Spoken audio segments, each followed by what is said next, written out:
Hello everyone, welcome to the class. ये हमारी छठी class है वोकैब की। और अगर मैं ईडियम्स की बात करूँ तो ये तीसरी क्लास है इस हफ्ते की, ठीक है।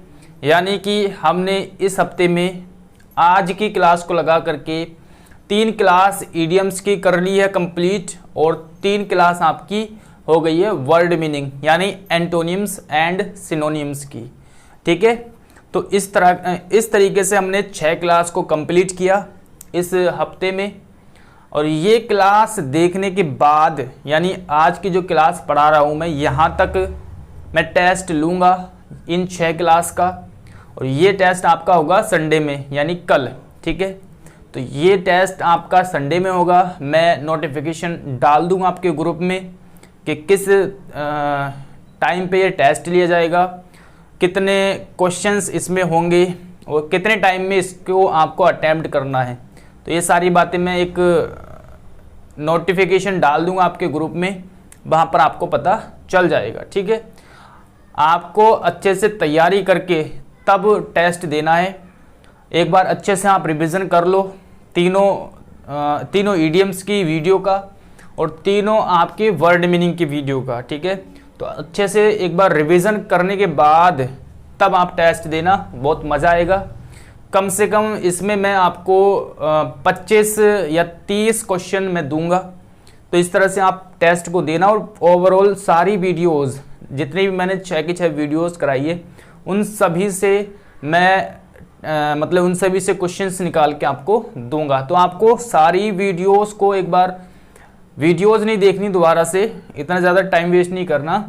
आपको एक बार रिवीजन करना है जो आपने नोट्स की हुई है चीज़ें, ठीक है। पीडीएफ को या फिर जो आपने नोटबुक बना रखी है उसको एक बार रिवीजन कर लेना है अच्छे से।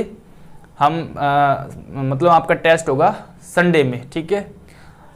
अब सबसे पहले हम एक्सरसाइज को सॉल्व करेंगे। जो क्लास 5 की एक्सरसाइज है उसको हम सॉल्व करेंगे, देन उसके बाद आगे बढ़ेंगे। आज मैंने कम ही ईडियम्स लिए हैं इसलिए मैं इसको अच्छे से आपको सॉल्व करा देता हूं। और 20 ईडियम से आज 20 ईडियम्स को हम डिस्कस करेंगे। तो लगभग हमारे 60 से 70 मान करके चलिए कि 70 ईडियम्स हमारे हो जाएंगे इस हफ्ते में, ठीक है। अगले हफ्ते में जो है हम अच्छे से और तरीके से चीज़ों को करेंगे और ज़्यादा से ज़्यादा चीज़ें बेहतरीन तरीके से मैं आपको प्रोवाइड करने की कोशिश करूँगा, ठीक है। चलिए हम टाइम वेस्ट नहीं करते बातों में, अब अपनी क्लास को स्टार्ट करते हैं। देखिए पहला क्वेश्चन है, सबसे पहला जो क्वेश्चन लिखा है एट ए स्टोन्स थ्रो। अगर आपने वीडियो को अच्छे से देखा होगा, आपने एक बार रिवीजन किया होगा, तब जाकर के टेस्ट लगाया होगा या एक्सरसाइज की होगी, तो आपने सारे के सारे क्वेश्चंस को सॉल्व कर लिया होगा। इतना ज़्यादा टफ नहीं है, इतने ज़्यादा मैंने याद करने के लिए आपको दिए नहीं थे। 30 ईडियम्स थे, इजीली आपने याद कर लिए होंगे और इसको अच्छे से सॉल्व किया होगा। तो एट ए स्टोन से थ्रो का मतलब क्या होता है? बहुत ही पास में यानी बहुत नज़दीक चीज़ होना। तो इसका आंसर हो जाएगा एट ए शॉर्ट डिस्टेंस यानी बहुत कम दूरी पे होना, ठीक है चीज़ें। नेक्स्ट हमारे पास question number 2, to give oneself airs. To give oneself airs इसका मतलब क्या है कि घमंडता पूर्वक बात करना, घमंड दिखाना, ठीक है। उस सेंस में आप यूज करेंगे इसको। तो इसका मतलब हो जाएगा ऑप्शन नंबर बी यानी बिहेविंग एरोगेंटली, ठीक है। नेक्स्ट है to spill the beans. Spill the beans, spill the beans का मतलब क्या होता है? इसका मतलब होता है रहस्य को उजागर करना, और रहस्य उजागर करने के लिए एक वर्ड यूज करते हैं हम रिवील का। बहुत अच्छा वर्ड है रिवील, आपको याद करना है। तो यहाँ पर हो जाएगा टू रिवील ए सीक्रेट यानी सीक्रेट को उजागर करना, ठीक है। और एक नीचे ऑप्शन लिखा हुआ है to conceal a fact.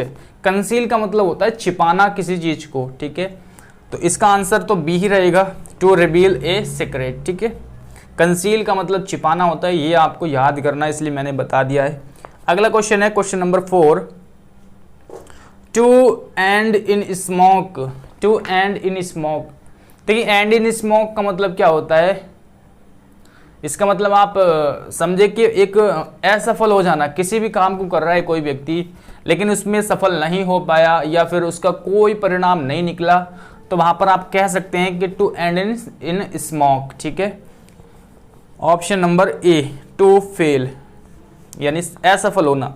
Born of contention, born of contention का मतलब होता है झगड़े की जड़, यानी कि यहां पर हो जाएगा cause for quarrel, option number B. Okay, अगला है हमारे पास maiden speech. Maiden speech, to beat about the bush, जो कि मैंने काटा हुआ है, ये मैंने अभी आपको नहीं कराया, इस वाली वीडियो में आपको मिलेगा। इसका मतलब क्या होता है? इसका मतलब होता है घुमा फिरा करके बातें करना, पॉइंट पर ना आना। ठीक है, तो मैंने इसको काट दिया यहाँ से। और अगला है हमारे पास question maiden speech. Maiden speech का मतलब क्या होता है? पहला भाषण। जब आप पहली बार यानी लाइफ में अपनी पहली बार कोई भाषण देते हो तब हम वहाँ पर यूज़ करते हैं मैडन स्पीच का, यानी फर्स्ट स्पीच। ठीक है, ऑप्शन नंबर ए। तो ये 6 क्वेश्चन हमने सोल्व किए।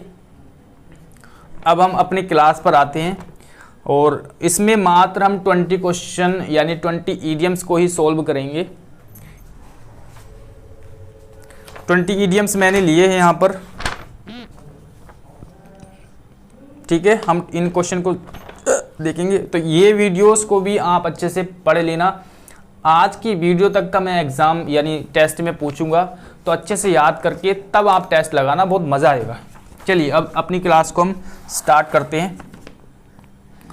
पहला यहाँ पर इडियम्स है हमारे पास। फर्स्ट है add fuel to the fire, या फिर यहाँ पर फ्लेम भी लिख सकते हैं, फ्लेम भी आपको लिखा हुआ मिल सकता है। एट डैगर्स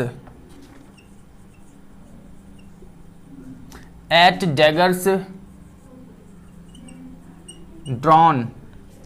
नेक्स्ट है हमारे पास एक इडियम से बहुत अच्छा, एट सी। ठीक है, नेक्स्ट है एट लॉस।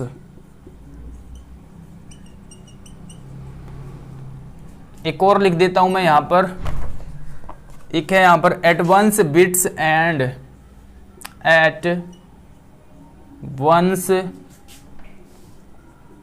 Wits end. ठीक है, तो ये 5 इडियम्स मैंने आपके सामने लिख दिए हैं। इनका मतलब देखेंगे एक एक करके क्या होता है। सबसे पहले यहाँ पर है add fuel to the fire.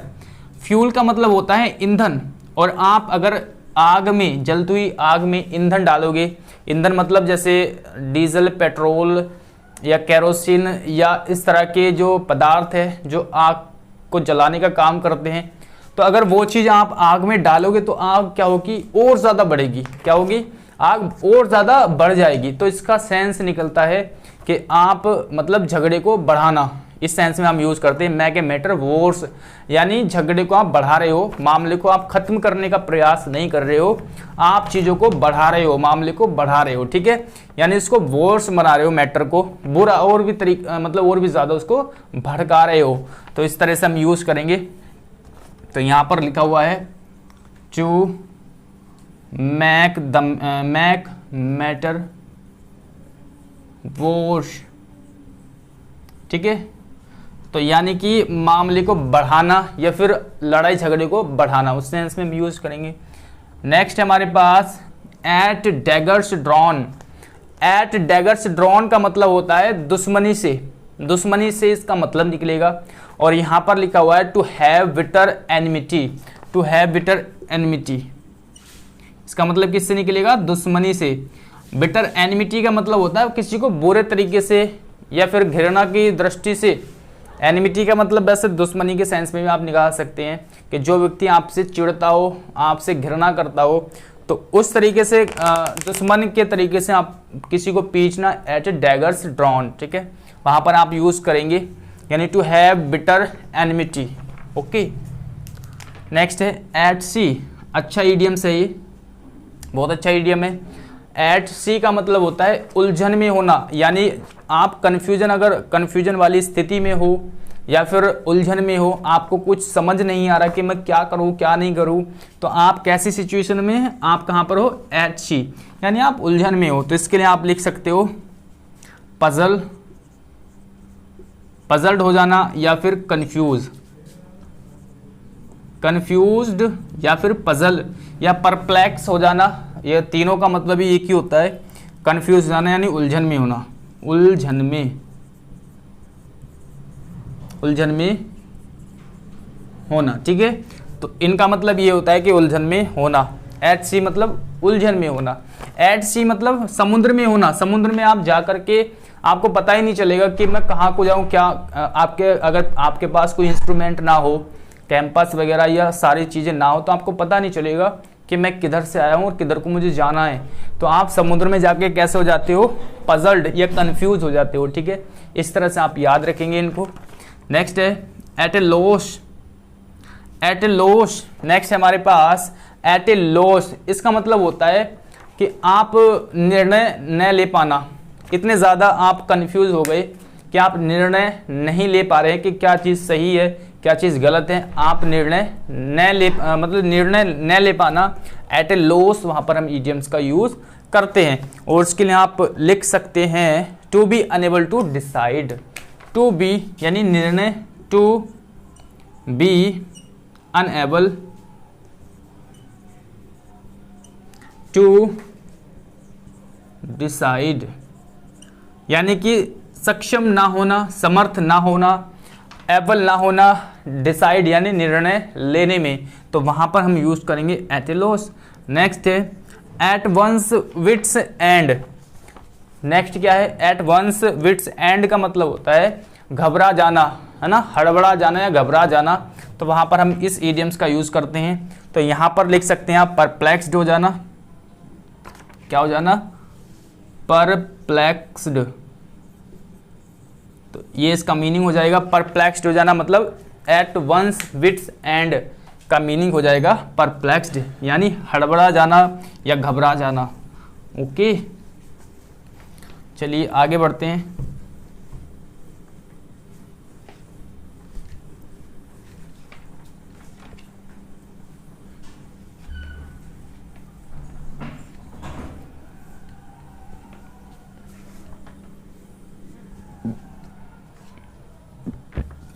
Okay, अगला हमारा इडियम है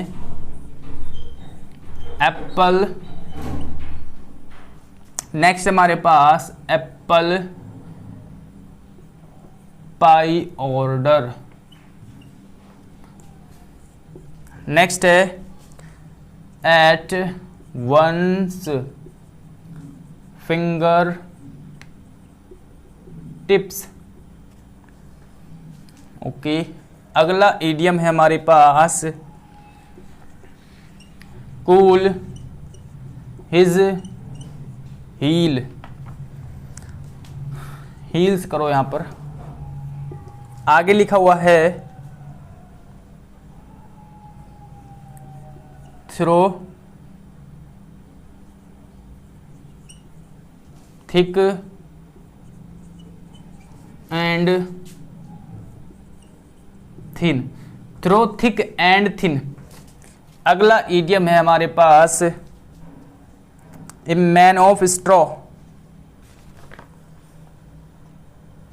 ए मैन ऑफ स्ट्रॉ, एक इडियम हमारा पीछे छूट गया है, as fit as a fiddle, यहां पर लिखेंगे, ऊपर है एज फिट एज ए, स्मॉल में लिख लो यहां पर, एज ए फिडल। और एक और मैं यहीं पर लिख देता हूँ, इस पेज का पीडीएफ वो है idiom, A man of straw,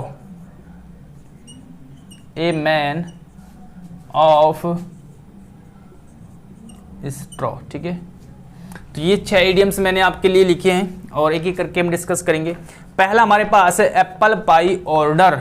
Apple pie order का मतलब होता है सही तरीके से, क्या होता है इसका मीनिंग, सही तरीके से, यानी इन परफेक्ट ऑर्डर, यानी परफेक्ट ऑर्डर में होना, क्रम में होना, कोई मतलब अफरा तफरी ना होना, अस्त व्यस्त ना होना, यानी बिल्कुल ऑर्डर में होना कोई चीज़, उसके लिए हम यूज़ करते हैं apple pie order, in a perfect order. Okay, अगला इडियम्स है हमारे पास एट वंस फिंगर टिप।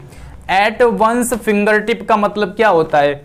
अगर आपको किसी भी चीज़ का ज्ञान फिंगरों पे है, मान लीजिए आप रीजनिंग कर रहे हैं या फिर मैथ कर रहे हैं, आपको कैलकुलेशन आपकी उंगलियों पर है, सारी चीज़ें बहुत ही ज़्यादा मतलब ज्ञान है आपको, तो आप क्या कह सकते हैं, मतलब आपकी सारी चीज़ें फिंगरों पे है, फिंगर टिप्स पे हैं, तो इसका मतलब क्या है? आपको बहुत ज़्यादा उसका ज्ञान है, यानी पूर्ण ज्ञान होना किसी चीज़ का, तो हम बोल सकते हैं कंप्लीट नॉलेज। ठीक है, किसी चीज़ की कंप्लीट नॉलेज होना, क्या होना? कंप्लीट नॉलेज, किसी चीज़ की कंप्लीट नॉलेज होना, पूर्ण ज्ञान होना, उसके लिए हम यूज़ करते हैं इस इडियम्स का। नेक्स्ट है कूल हिज हील्स, यानी हील्स होती हैं एड़ियाँ, तो आपकी एड़ियाँ ठंडी हो गई, इसका मतलब क्या है कि आप किसी का वेट कर रहे थे खड़े हुए, आप बाहर वेट करोगे जाड़े के टाइम में, तो आपकी एड़ी क्या हो जाएगी? ठंडी हो जाएगी। तो किसी का इंतज़ार करना, यहाँ पर लिखो टू बी केप्ट वेटिंग, यानी इंतज़ार करना या इंतज़ार करवाना। ठीक है, इंतज़ार करवाना। ठीक है, तो इस सेंस में हम यूज़ करते हैं किसका? Cool his heels. नेक्स्ट है थ्रो थिक एंड थिन, यहाँ पे इसका मीनिंग नहीं लिखा है, लेकिन आप लिख लेंगे कि हर कंडीशन में, यानी मुसीबत में भी और अच्छे कंडीशन में, यानी हर कंडीशन में अपने आप को ढाल लेना। ठीक है, हर कंडीशन से होकर के गुजरना, भाई मुसीबत से भी गुजरे हैं हम और अच्छे समय से भी गुजरे हैं, इस तरह से आप यूज़ करेंगे। और मैं इसका आपको लिख करके ग्रुप में ही, जब पीडीएफ के नीचे आपको इसका इंग्लिश में भी और तरीके से मीनिंग आपको लिख करके बता दूंगा। ठीक है, नेक्स्ट है as fit as a fiddle. Next हमारा इडियम से है as fit as a fiddle, इसका मतलब होता है स्ट्रॉन्ग एंड हेल्दी, यानी स्वस्थ। क्या होता है इसका मतलब? स्वस्थ। क्या होता है? हेल्दी एंड स्ट्रॉन्ग, तो वहां पर हम यूज करेंगे एज फिट। फिट मतलब हेल्दी होना, है ना, फिडल। तो यहां से आप याद कर सकते हैं एज फिट एज फिडल, यानी स्वस्थ होना या हेल्दी होना। ठीक है, नेक्स्ट है ए मैन ऑफ स्ट्रॉ।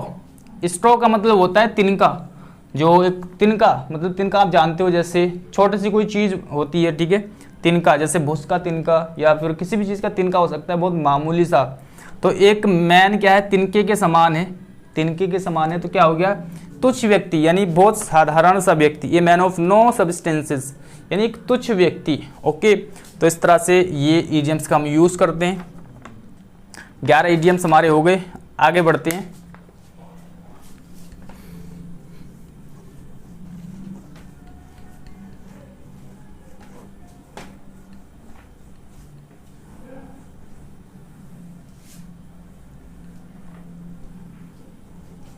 चलिए,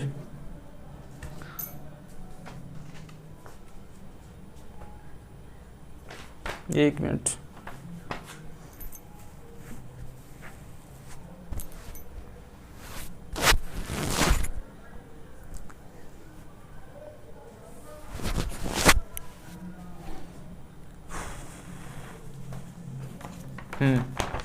चलिए, अगला इडियम है हमारे पास a month of Sunday. A month of Sunday.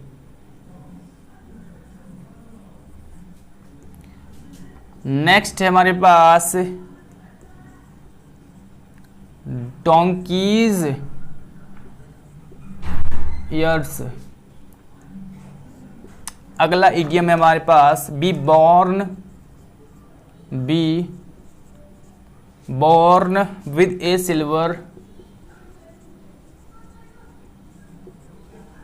Silver spoon in the mouth. Silver spoon in the mouth. ठीक है, अगला इडियम है हमारे पास आइस ब्रेकिंग। नेक्स्ट है हमारे पास till the cows come home. Cows come home. एक और मैं यहां पर लिख के देता हूं आपके लिए, to beat about the bush. To beat about the bush. चलिए इन 6 इडियम्स को हम डिस्कस करते हैं, फिर आगे बढ़ेंगे। तो सबसे पहले यहां पर लिखा हुआ है ए मंथ ऑफ संडे या फिर डोंकीज ईयर, दोनों का मीनिंग क्या होता है? सेम होता है। इसका मतलब होता है एक वेरी लॉन्ग टाइम। क्या होता है? वेरी लॉन्ग टाइम, यानी एक लंबा समय। ए वेरी लॉन्ग टाइम, ठीक है। ए लॉन्ग टाइम या वेरी लॉन्ग टाइम, ठीक है। ए वेरी लॉन्ग टाइम या फिर लॉन्ग टाइम कह सकते हैं, यानी एक लंबा समय। ए मंथ ऑफ संडे, ये कहना चाह रहा है एक मंथ का अगर संडे हो, तो एक मंथ का अगर संडे होगा तो क्या होगा? बहुत ही ज़्यादा बड़ा टाइम हो जाएगा ना, ये एक बहुत लंबा समय हो जाएगा। तो इसलिए हम यूज़ करेंगे इसका ए वेरी लॉन्ग टाइम, ठीक है। या फिर डोंकियार्स ईयर्स, डोंकीज ईयर्स, ठीक है। इस तरह से आप यूज़ करेंगे किसका? इन ईडियम्स का, ए वेरी लॉन्ग टाइम या फिर a long time. Okay, next है बी बॉर्न। बॉर्न मतलब पैदा होना। विद ए सिल्वर, एक सिल्वर स्पून के साथ, एक चांदी की चम्मच लेकर के अपने मुंह में पैदा होना। तो चांदी की चम्मच भाई किसके पास हो सकती है? जो एक अमीर फैमिली में, अमीर या समृद्ध परिवार में जन्मा हो, ठीक है, उसी के पास चांदी की चम्मच हो सकती है बचपन में। तो यानी कि यहाँ पर आएगा समृद्ध परिवार में जन्म लेना। Be born in A rich family, तो रिच फैमिली में जन्म लेना, ठीक है। मैं शॉर्ट में लिख रहा हूं यहाँ पर, तो रिच फैमिली में जन्म लेना, इसका मतलब क्या हो जाएगा? Be born in A rich family, ठीक है। अगला है आइस ब्रेकिंग। आइस ब्रेकिंग का मतलब क्या होता है? आइस ब्रेकिंग मतलब होता है अपनी बातें शुरू करना। आप कहीं पर गए, बहस हो रही है, बहुत देर से आपस में लोग बहस कर रहे हैं, एक दूसरे से बातें कर रहे हैं, एक दूसरे के साथ बहस कर रहे हैं, आप चुप बैठे हुए हो। लेकिन जब आपसे कंट्रोल नहीं हुआ तो फिर आपने बोलना शुरू किया कि भाई ऐसे नहीं, ऐसे, ऐसे नहीं, ऐसे। तो जब आपने बोलना शुरू किया तो आपने क्या किया? आइस ब्रेकिंग, यानी आपने संवाद शुरू कर दिया, आपने चुप्पी को तोड़ दिया। जैसे चुप बैठे हुए थे आपने, फिर उसके बाद आपने बोलना शुरू कर दिया, ठीक है। वहाँ पर हम यूज़ करेंगे आइस ब्रेकिंग का। तो इसका आंसर क्या हो जाएगा? सॉरी, इसका मीनिंग क्या हो जाएगा? चुप्पी तोड़ना, या फिर आप कह सकते हो यहाँ पर संवाद शुरू करना, स्टार्ट कन्वर्सेशन, स्टार्ट कन्वर्सेशन, ठीक है। नेक्स्ट है till the cows come home. Till the cows come home का मतलब होता है एक लंबे समय के लिए, for a very long time, ठीक है, लंबे समय के लिए। आप लिख सकते हैं यहाँ पर for a very long time, ठीक है, लंबे समय के लिए। For a very long time, एक बहुत बड़े लंबे समय के लिए, ठीक है। नेक्स्ट है to beat about the bush. अभी मैंने आपको बताया था स्टार्टिंग में, to beat about the bush का मतलब होता है घुमा फिरा करके बातें करना, यानी मेन मुद्दे पर ना आना, मेन पॉइंट पर ना आना, ठीक है, घुमा फिरा करके बातें करना। तब हम इसका यूज करते हैं to beat about the bush का। और यहां पर आप लिखेंगे not to the come to the point. Not to the come मतलब नहीं आना, नॉट टू द कम, हाँ, टू द पॉइंट, यानी मुद्दे पर ना आना, ठीक है। अपने जो मुद्दा है, जो मेन बात है, उस पर ना आना, वहां पर हम यूज करेंगे to beat about the bush का, ठीक है। चलिए आगे 4 इडियम और बचे हुए हैं हमारे पास, उनको हम डिस्कस करेंगे, फिर उसके बाद आपकी क्लास को स्टॉप कर दिया जाएगा। यहाँ आज की क्लास यहीं पर एंड हो जाएगी 20 इडियम्स को पूरा करने के बाद।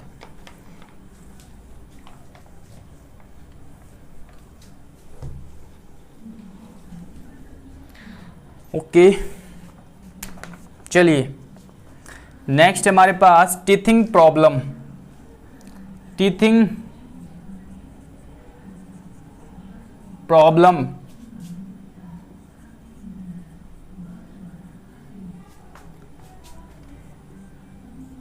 नेक्स्ट है out of my wits. Out of my wits. Out of my wits.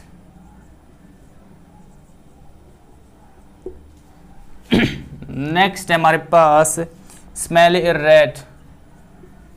Smell a rat. ठीक है, ये 3 इडियम है लास्ट के, इनको डिस्कस कर लेते हैं, फिर उसके बाद आपकी क्लास एंड हो जाएगी। ठीक है, आज की क्लास को हम यहीं पर रोक देंगे। दूसरी बात मैं आपको फिर से बता दूं कि आपका संडे में टेस्ट है, 6 क्लासेस हो चुकी है, 6 की 6 क्लासों का रिवीजन करने के बाद आप टेस्ट को देंगे और मैं पर्सनली मैसेज करके आपसे पूछूंगा। एक टाइम होगा कि आपका टेस्ट इतने बजे से इतने बजे तक चलेगा। ठीक है, उसके बाद मैं आंसर शीट भेज दूंगा, फिर उसका अगले वीडियो में सॉल्यूशन मिल जाएगा। तो इस तरह से आप टेस्ट दोगे अच्छे तरीके से। उम्मीद करता हूं कि आप रिवीजन करके तब आप अपना टेस्ट दोगे, आप स्किप नहीं करोगे। ठीक है, चलिए अगला हमारे पास है टीथिंग प्रॉब्लम। इसका मतलब होता है शुरुआती परेशानी। जब भी आप कोई नया काम करते हो या फिर कुछ भी करते हो, जैसे हमने बैच स्टार्ट किया, स्टार्टिंग में बहुत सारी प्रॉब्लम्स आती हैं, बहुत सारी प्रॉब्लम्स आई। ठीक है, तो आप कोई भी काम कर रहे हो स्टार्टिंग में प्रॉब्लम आएगी। ठीक है, लेकिन हमें उन प्रॉब्लम को सोल्व करके आगे निकलना है, उन प्रॉब्लम में उलझे नहीं रहना है।